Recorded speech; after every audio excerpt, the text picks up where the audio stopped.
प्यारे बच्चों, कक्षा 6 के भूगोल विषय में अगला अध्याय पृथ्वी की गतियां में आज इस वीडियो में आप दिन और रात की अवधि में अंतर तथा ऋतु परिवर्तन का अध्ययन करेंगे। तो देखिए, दिन और रात की अवधि में अंतर। पृथ्वी जब सूर्य की परिक्रमा करती है तो उस समय पृथ्वी का अक्ष सदैव एक ओर झुका रहता है। इसलिए सूर्य जब कर्क रेखा पर लंबवत होता है तो उत्तरी गोलार्ध का ज़्यादातर भाग सूर्य के प्रकाश में रहता है। उस समय यहाँ पर रातें छोटी व दिन लंबे होते हैं। इसके विपरीत इस समय दक्षिणी गोलार्ध का ज़्यादातर भाग अंधकार में रहता है और वहाँ रातें लंबी व दिन छोटे होते हैं। पृथ्वी के उत्तरी ध्रुव तथा दक्षिणी ध्रुव वाले भाग में लगातार 6 महीने के दिन और 6 महीने की रात होती है। सूर्य को कर्क रेखा पर लंबवत चमकने की स्थिति में उत्तरी ध्रुव पर 24 घंटे का दिन होता है। सूर्य के दक्षिणी गोलार्ध में मकर वृत्त पर लंबवत होने की स्थिति में दक्षिणी ध्रुव में 6 महीने तक प्रकाश रहता है।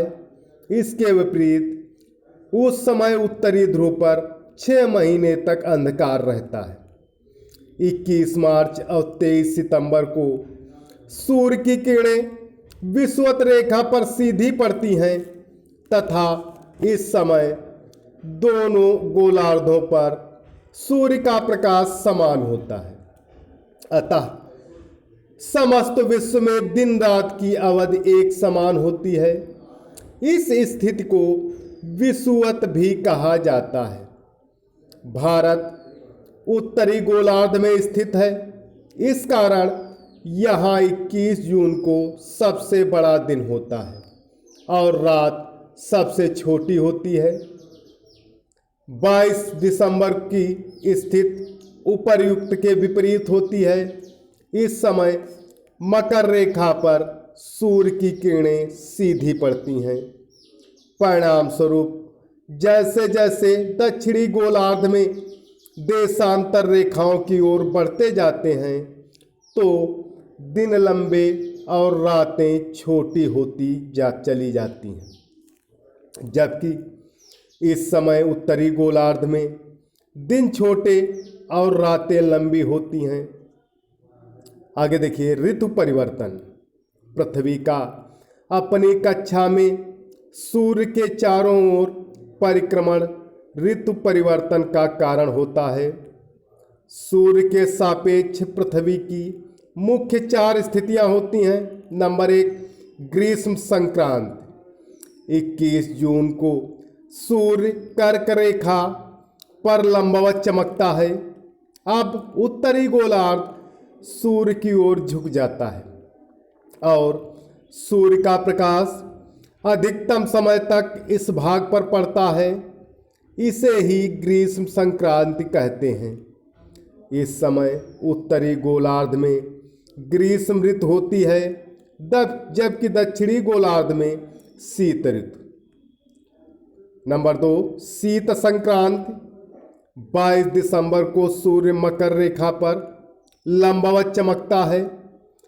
दक्षिणी गोलार्ध सूर्य की ओर झुक जाता है और इसी स्थिति को शीत संक्रांति कहते हैं।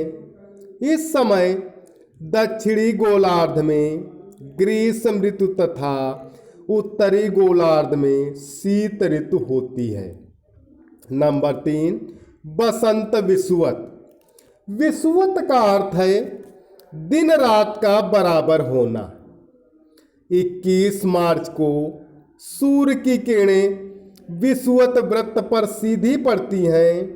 इसलिए उत्तरी गोलार्ध में बसंत ऋतु तथा दक्षिणी गोलार्ध में शरद ऋतु होती है। इस समय दिन और रात की अवधि कर्क और मकर व्रतों पर समान होती है। नंबर 4, शरद विषुवत। 23 सितंबर को भी सूर्य विषुवत व्रत पर लंबवत चमकता है। इस समय उत्तरी गोलार्ध में शरद ऋतु तथा दक्षिणी गोलार्ध में बसंत ऋतु होती है। कर्क तथा मकर व्रतों पर दिन और रात की अवधि समान होती है। इस प्रकार स्पष्ट है कि उत्तरी और दक्षिणी गोलार्धों में विपरीत ऋतुएं होती हैं। भारत उत्तरी गोलार्ध में स्थित है और जब यहाँ गर्मी होती है तब ऑस्ट्रेलिया, जो कि दक्षिणी गोलार्ध में स्थित है, में सर्दी होती है। तो प्यारे बच्चों, आज इस वीडियो में इतना ही। सभी विद्यार्थी दिन और रात की अवधि में अंतर तथा ऋतु परिवर्तन को अपने शब्दों में लिखकर होमवर्क वाले ग्रुप पर अवश्य डालें। धन्यवाद।